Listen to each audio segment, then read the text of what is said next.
extremos de precipitación, sino también en los valores muy bajos, particularmente en los valores cercanos a cero.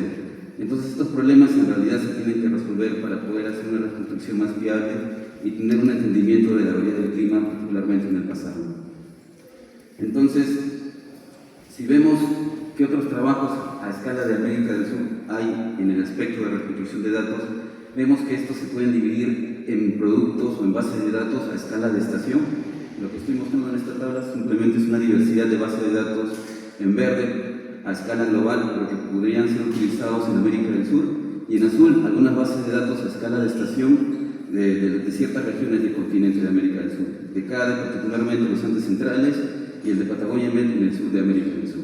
Sin embargo, si vemos los campos espaciales de precipitación, es decir, los datos brillados o la mezcla de este tipo de información con estaciones convencionales, vemos que hay una mayor diversidad. Hay más productos a escala global que pueden funcionar para América del Sur, pero también hay productos a escala nacional. Particularmente en Perú tenemos la base de datos de PISCO, que son los que se utilizan rutinariamente por el Servicio Meteorológico Nacional. Sin embargo, toda esta información tiene ciertas limitaciones y lo que yo intento hacer en mi tesis doctoral es poder resolverlas.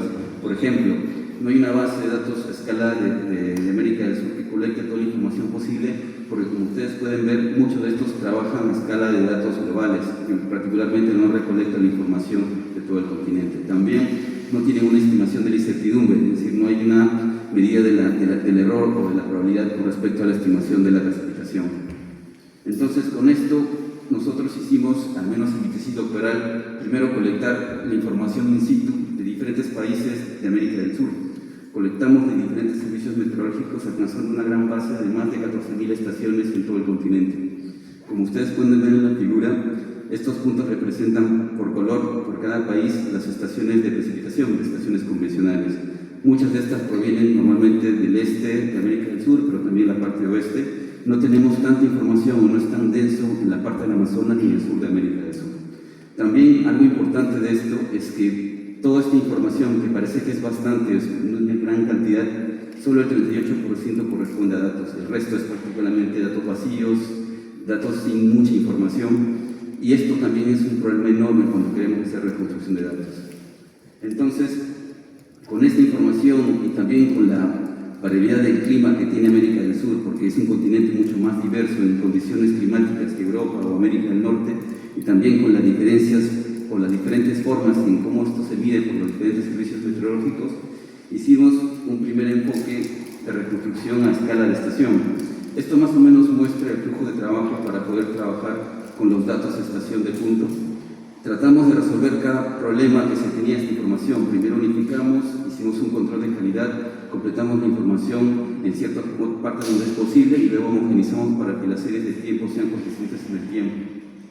No voy a hablar en detalle cada paso de otros procesos porque es muy complejo, pero algo que quisiera mencionar es que por cada proceso tenemos una salida que puede ser útil para cualquier usuario que quiera utilizar la información. Así también toda esta información que se ha colectado y se ha creado, así también como el mismo proceso, es libre, es open source, es reproducible.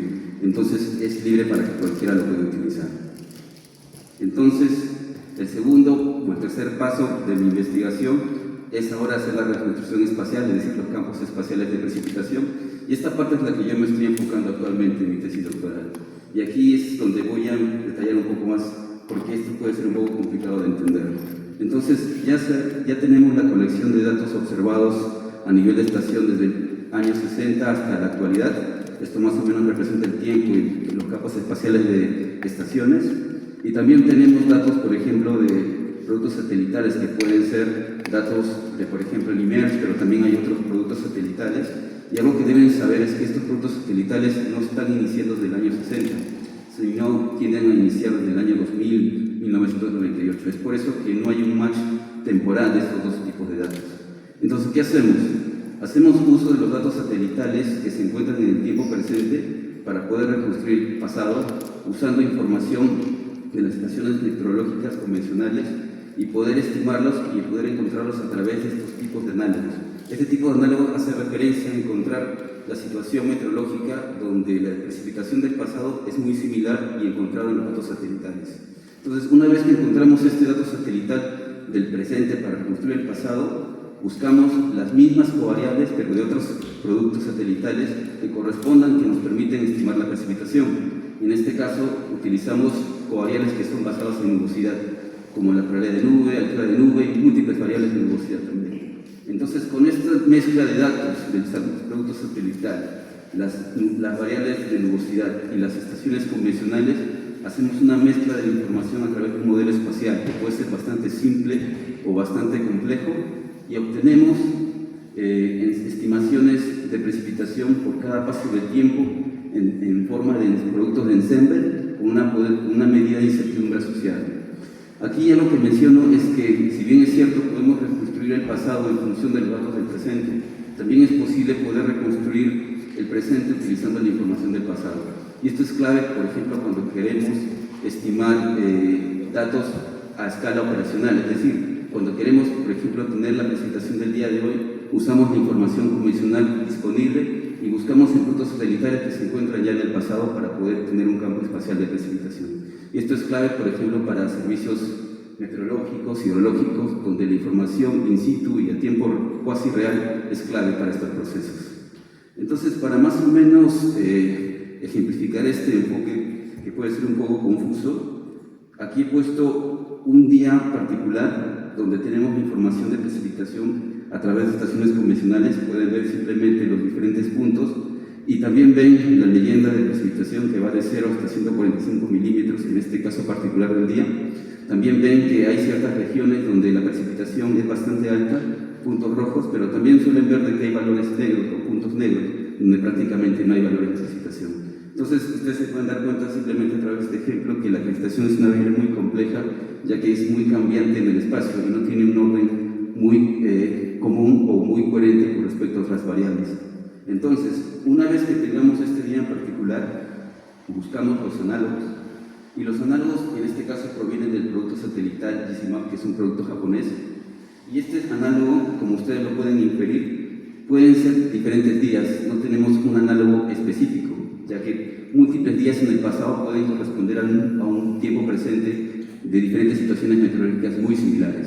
Entonces, pueden ver que hay un match de la precipitación observada en el satélite en el norte de la parte del trópico de América del Norte en Colombia, pero también pueden ver que el match puede ser en la parte este de América del Sur, particularmente en Brasil. Sin embargo, el producto satelital no es un buen estimador de la precipitación, es decir, no es 100% confiable. Es por eso que usamos las covariables basadas en nubosidad, que corresponden al mismo día del análogo. Entonces, en este ejemplo en particular, tenemos como 9 análogos o 9 días que son muy similares del pasado para reconstruir este día particular. Entonces, con estas covariables satelitales y de los análogos basados en la nubosidad, podemos estimar campos espaciales de precipitación a una resolución, por ejemplo, de 10 kilómetros. Aquí pueden ver la estimación de la precipitación. Es el mismo día, pero diferentes situaciones potencialmente probables que pueden ocurrir. Y lo que ven en la derecha es la comparación del dato observado con el dato de la grilla aproximada. Esto, en general, está a 10 kilómetros, pero también puede ser llevado a una resolución mucho más fina.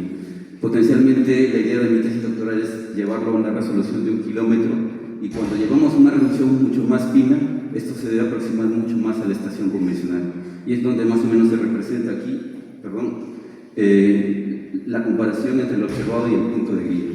Entonces, esto se va a replicar desde el 1960 hasta la actualidad para tener una nueva base de datos de precipitación a escala continental. Y definitivamente esto va a tener múltiples aplicaciones, particularmente son muchas, la precipitación es clave para diferentes propósitos en realidad, y no quiero andar más en esto, y simplemente ya para concluir mi presentación, se está creando la primera base continental de precipitación en América del Sur, prácticamente del año 60 hasta la actualidad. Todo el enfoque es reproducir desde el punto de estación, desde la colección hasta el campo espacial de precipitación. Esto incorpora más estaciones que los productos globales. Hay un uso novedoso de los análogos basados en el enfoque de análogos, así como también del uso de los métodos de Machine Learning, Deep Learning en la estimación de la precipitación espacial. Así también tenemos una medida de incertidumbre.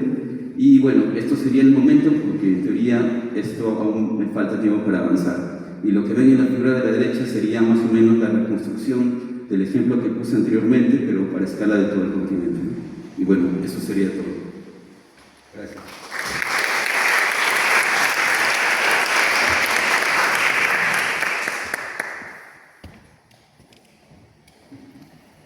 Damos pase a las preguntas. Si alguien tiene alguna pregunta para Adrián. ¿No? Yo sí. Micro. Gracias, Adrián, por la presentación. Conocer la reconstrucción, tu plan es llegar hasta 1 kilómetro, pero también se podría hacer un grupo de downscale a partir de esos productos. ¿Y cuáles serían las proyecciones tal vez hacia el futuro? Bueno, no tal vez para el trabajo, pero más adelante podrías utilizar ese tipo de para proyecciones, ¿verdad? En realidad sí se puede llegar a una resolución mucho más fina, pero como se está trabajando a escala de todo el continente, me parece más aceptable llegar a una resolución de 1 kilómetro, 5 kilómetros. Si tú quieres algo mucho más fino que eso, para estudios más locales, qué sé yo, podrías hacer un proceso de 2 Cali para esa cierta área, en realidad. Y respondiendo a tu otro comentario, ¿cuáles serían los planes del futuro? Bueno, en realidad esto se hizo a escala diaria y lo que estoy empezando a hacer, al menos para el futuro, lo que me gustaría hacer es llevarlo a escala diaria, en realidad. Y creo que eso es clave, al menos para análisis de riesgo, inclusive más para aplicaciones, y en particular no hay mucha desinformación en América del Sur.